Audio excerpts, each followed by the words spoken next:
Bonjour. Vous êtes bouquiniste? Je me demandais si vous étiez... Oh, parce que ça m'intéresse. J'ai entendu récemment à la radio que vous étiez au patrimoine et tout ça. Ouais. Et ça a changé quelque chose pour vous? Pas vraiment. Ouais. Ouais, moi je bouge rien. Et c'est peut-être une gratification quand même, non? Oui, c'est bien. Moi je suis fou à fond pour. Ouais. C'est une protection supplémentaire de notre métier. Ouais, ça veut dire quoi en fait, être au patrimoine? Ça veut dire que c'est une reconnaissance internationale quand même. C'est surtout une protection supplémentaire. C'est-à-dire qu'on ne peut pas faire l'impasse sur ce qu'on fait. On ne peut pas nous dissoudre. On ne peut pas nous revendre à Giberjeune ou à la FNAC. Est-ce qu'il avait été question de ça à un moment donné? C'était rampant. On voulait standardiser les boîtes. On aurait été les employés de Giberjeune. Ça a toujours été un peu leur rêve. Ça veut dire que vous, juridiquement, vous avez une entreprise? Juridiquement, on est indépendant. On est faussement indépendant puisqu'on dépend de la mairie de Paris. Donc vous avez un numéro de SIRET? Ouais.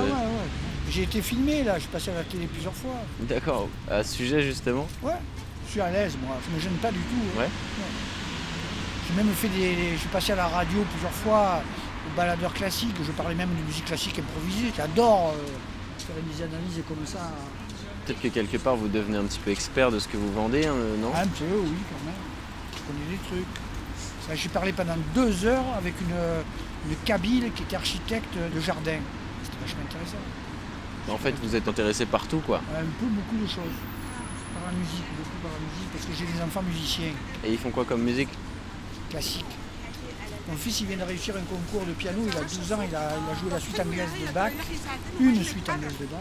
Ouais. Et il a joué la sonate 283 de Mozart. Il a été premier nommé sans partition. C'est du par cœur alors du coup? Ah ben oui, il a travaillé 1 an sur les 2 morceaux. 12 ans? C'est impressionnant. Ouais, c'est impressionnant. Je dis à mon fils, j'ai dit le principal jury, c'est toi-même, et le deuxième jury, c'est les autres. Si les gens s'intéressent à ce que tu joues, à ce que tu fais, quelle que soit la matière musicale, si tu joues et que les gens t'écoutent, tu as gagné. Basta. Et deuxièmement, deuxième principe fondamental, il n'y a pas de mauvaise musique, il n'y a que des mauvais musiciens. Il n'y a pas de mauvais films, il n'y a que des mauvais cinéastes. Basta. Ma fille, elle chante à la maîtrise de Paris. C'est des jumeaux. Elle a été maîtrisienne, elle a réussi à être maîtrisienne. Ça veut dire quoi ça? Il y a 3 grandes maîtrises à Paris. Il y a la maîtrise de Radio France, il y a la maîtrise de Paris et la maîtrise de Notre-Dame de Paris. Elle est la maîtrise de Paris. D'accord, mais ça veut dire quoi? Ça consiste à quoi? Il y a 40 chanteurs qui ont été sélectionnés sur concours. Elle a passé le concours, elle avait 8 ans. Il y a un SAS préparatoire pour être maîtrisienne et elle a réussi à être maîtrisienne. Et elle fait du piano, elle apprend le solfège aussi et elle chante. Et comment elle atterrit là-dedans? C'est moi. J'ai vu les enfants musiciens, ils sont musiciens tous les deux. Ils les avaient un peu poussés, ouais. Ah ben oui, il faut les motiver, il faut leur faire écouter. Je ne sais pas comment expliquer, puis après il s'avère qu'ils sont bons. Et c'est déjà arrivé qu'il y ait votre fille qui chante et votre fils qui joue en même temps? Ouais, devant 300 personnes à la mairie du 15e. J'avais préparé une chanson de Paul Naref, Ma France. C'est sympa. Et vous étiez dans le public comme ça à regarder le spectacle? Ah non, vous y étiez pas? Non, même les concours, j'y étais pas, je travaille. On m'a dit, on m'a fait le compte rendu. Et du coup, vous êtes bouquiniste, aucun rapport, mais vous êtes bouquiniste depuis longtemps? Ah oui, de 40 ans. Ça fait 40 ans que vous faites ça? J'étais prof avant. Prof de quoi? De philo. Et là, vous avez le micro, vous enregistré? Ouais. Ce que je raconte? Tout à fait. Ah, c'est génial. Moi, je suis très fier. J'ai une chance inouïe. D'abord, j'aime mon boulot, vraiment mon boulot. Ça, c'est un truc pour moi. Moi, je suis du Midi, donc être dans la rue, pour moi, ça a toujours été un rêve d'avoir un métier qui est dans la rue. Là, j'y suis. Même quand je ne travaille pas, quand je ne vends pas, je m'en fous, je parle avec les gens. Bah oui. Là, tout à l'heure, j'ai parlé 2 heures avec une nana qui est dans les jardins. J'ai parlé des jardins, des monastères, j'ai parlé des plantes, j'ai parlé de la polyphonie, j'ai parlé des chants grégoriens. Tout était ensemble, parce qu'on ne sépare trop les choses. Et comment ça se passe du coup J'imagine que vous avez des canaux, il y a des filons pour trouver, on va dire, des trucs intéressants. Pas vraiment. Le filon, c'est d'avoir les ronds pour acheter au bon moment. Ouais. Il n'y a pas de filon. Et c'est des gens qui passent en fait? Ouais, aussi, ça existe ça, mais de moins en moins. Et dès qu'ils ont 3 trucs, ils veulent savoir le prix, ils foutent le truc sur Internet. Non, mais on s'en fout, ça, on s'en fout. L'approvisionnement, c'est pas un problème. Et vous habitez Paris? Ouais. Ça, je serais curieux de voir un petit peu l'envers du décor des bouquinistes. Pierre Loti. Ça doit être un sacré bazar. Oui et non. C'est ma femme qui est alsacienne, elle est bouquiniste un peu plus bas là-bas. Elle a mis de l'ordre dans le truc, parce qu'en plus j'ai 2 enfants au milieu, et je tolère le désordre chez les enfants, mais chez nous on ne tolère plus le désordre. Dans les pièces qu'on habite, nous. Elle remet de l'ordre systématiquement. Comment expliquer? C'est un arrangement. Les appartements parisiens, ils sont petits. Hein. C'est un bazar dans lequel vous vous y retrouvez très bien. Moi, dans les miens, oui. Les gens bordéliques se retrouvent toujours dans leur bordel, en fait. Les gens qui mettent de l'ordre dans le bordel des autres brouillent les pistes, on n'arrive plus à se retrouver. Donc on a du mal à... C'est vrai qu'il y a des bouquinistes, et quand j'ai entendu parler des copains qui ont beaucoup de métier et tout, chez eux, c'est un cafarnaum pas possible. L'autre là-bas, il ne peut plus rentrer chez lui, même dans la salle de bain, il ne peut plus prendre le bain, il y a des bouquins partout. Moi, je ne suis pas là. Et ça fait 40 ans, donc, et vous êtes ici depuis 40 ans sur le même stand? J'ai le banc et les boîtes qui datent de 100 ans à peu près. Il y a des ressorts de diligence, elles ont été améliorées, hein. Oui. Mais elles ont 100 ans. Le fond des boîtes est en chêne, en métal, très bien travaillé d'ailleurs. Elles ont été abîmées, mal entreposées, elles ont pris la roue. Moi, je les ai entretenues, je les ai sauvées. C'est quand la dernière fois que vous les avez un peu... c'est tous les 3 ou 4 ans. Il y a toujours un truc qui fuit, je mets des rustines. On devient bricoleur. Ouais, on devient bricoleur. J'ai appris à savoir ce que c'était le centofer, les trucs anti-rouille, les trucs en résine. C'est comme pour les bateaux, pour les bagnoles. C'est de la ferronnerie, c'est la menuiserie, c'est pas mal de corps de métier. Et du coup, vous avez le luxe d'avoir le banc. Ah, j'ai le banc en face.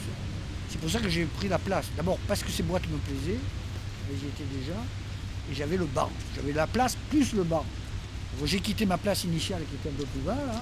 Il y avait un banc d'ailleurs, je suis passé d'un banc à l'autre. Et là-bas, il y avait moins d'ombre. Là, j'ai les gros marronniers, et là, à l'été, c'est fantastique. Ouais, c'est chouette. Ça fait une tonnelle naturelle, c'est génial. Et à quelle heure vous terminez le soir? À quelle heure vous pliez? À ce moment, je finis tard, hein. Je finis à 7 heures. Aujourd'hui, j'ai rien. Aujourd'hui, je ne regarde rien. Je ne sais pas pourquoi. Demain, il pleut, après-demain, il pleut. Pendant 3 jours, il va pleuvoir. Ça arrive. Il faut savoir regarder le ciel aussi. Les gens deviennent sourds, ils ne voient rien, c'est devenu dingue. Et je vais au cinéma tous les matins. Tous les matins? Tous les matins. Je vais au hall. Quand il pleut toute la journée, je vais à la cinémathèque à Bercy. Ou alors au Sampo. C'est quoi le dernier film que vous ayez vu? Ah putain, j'ai vu un film à la cinémathèque, ça s'appelait Caligula. C'est un film qui a été tourné avec le type qui a joué dans Orage Mécanique, qui s'appelle McDowell, Alan McDowell, je crois que c'est ça son prénom, Alan. C'est lui qui fait le futur empereur Caligula dans le film. Il est extraordinaire, il danse, on l'appelle dans le film Petite Botte. Il n'y a que des scènes de cul, pas possible, dans l'esprit orgie romaine, etc. Et le film avait été censuré, il avait été produit par une revue porno américaine. C'est lui qui avait dû avancer le fric. Et il tournait les scènes porno la nuit sans que le réalisateur le sache. Putain, ils avaient pris des pieds, pas possible, on faisait partout, c'est pas possible. Et c'est filmé. Ça avait été mis dans le film. Et ça avait été refusé par le réalisateur. Et là, on a l'intégrale. J'ai vu l'intégrale du film. Putain, c'est chaud. Il faut aller voir les films. J'amène mes enfants à aller voir des films. Je ne veux pas les foutre devant un écran toute la journée. Je les débranche de la télé. Et il faut qu'ils voient un vrai spectacle. Et le film, le cinéma, c'est une concrétisation de l'image. C'est pas rien, le cinéma, c'est quelque chose. Il y a une dimension. Si tu veux, pour moi, la télévision, c'est une réduction en carte postale du cinéma. Et donc, c'est pas la même approche.